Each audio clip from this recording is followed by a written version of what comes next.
The Joe Rogan Experience. Now, when you say shorter, more intense workouts, how did you regulate that? Like, that's a huge issue with martial artists, is overtraining. They want to do more work than everybody else. They want to work harder than everybody else, and they wind up breaking their body down and showing up for the fight exhausted. Overtraining is a big thing, yeah. And if you see the process for muscle growth is you go in the gym and you put stress on the muscle. If you put stress that it's not used to, then it's going to react. You're going to get growth. But you need to recover from that first. You don't go to the gym and grow and then recover later.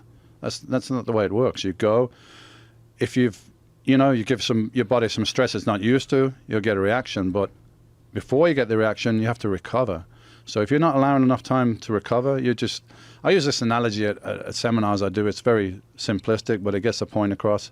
If you get a bit of sandpaper and you rub it across the palm of your hand and it's kind of bloody, if you leave it and let it heal up, what's going to happen? The skin's going to develop back a little bit stronger, a little bit thicker than before because it wants to protect against that stress. So that's the process. But if you go and you make your hand bloody, and before it's healed up again, you go and rub it again, what's happening? You're not really getting anywhere. You're just going to have a bloody hand, you know? Yeah, you think you're being tough, but you're actually just being silly. Yeah, and it's, why are you going to the gym?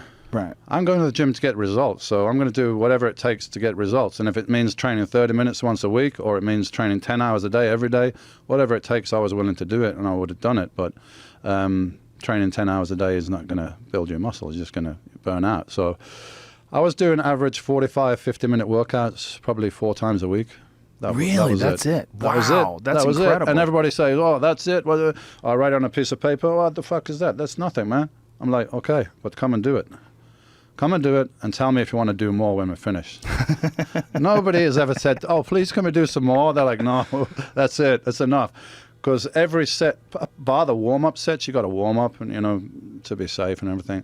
But the real sets, I call them, we're going to go to absolute failure and even beyond with force reps, with assistance reps, maybe extra negative reps, which is something that most people neglect when they lift weights. They think, I've lifted it. All right, boom, let it go down. I've lifted it. But they're neglecting the lowering part of the weight, the negative. So I get people to really slow that down, so you're taxing that part as well.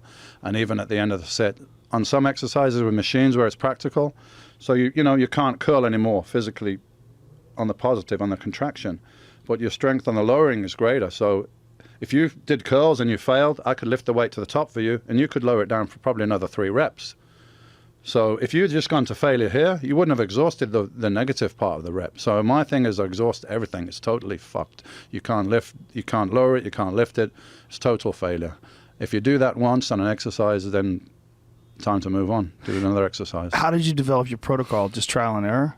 Trial and error, and I didn't invent this system of training. As I said, people there before me, Arthur Jones, Mike Mentzer, I just took what they did and refined it a little bit more for a competitive bodybuilder, because Arthur Jones was a competitive bodybuilder. People he trained weren't. So his routines were even briefer than mine.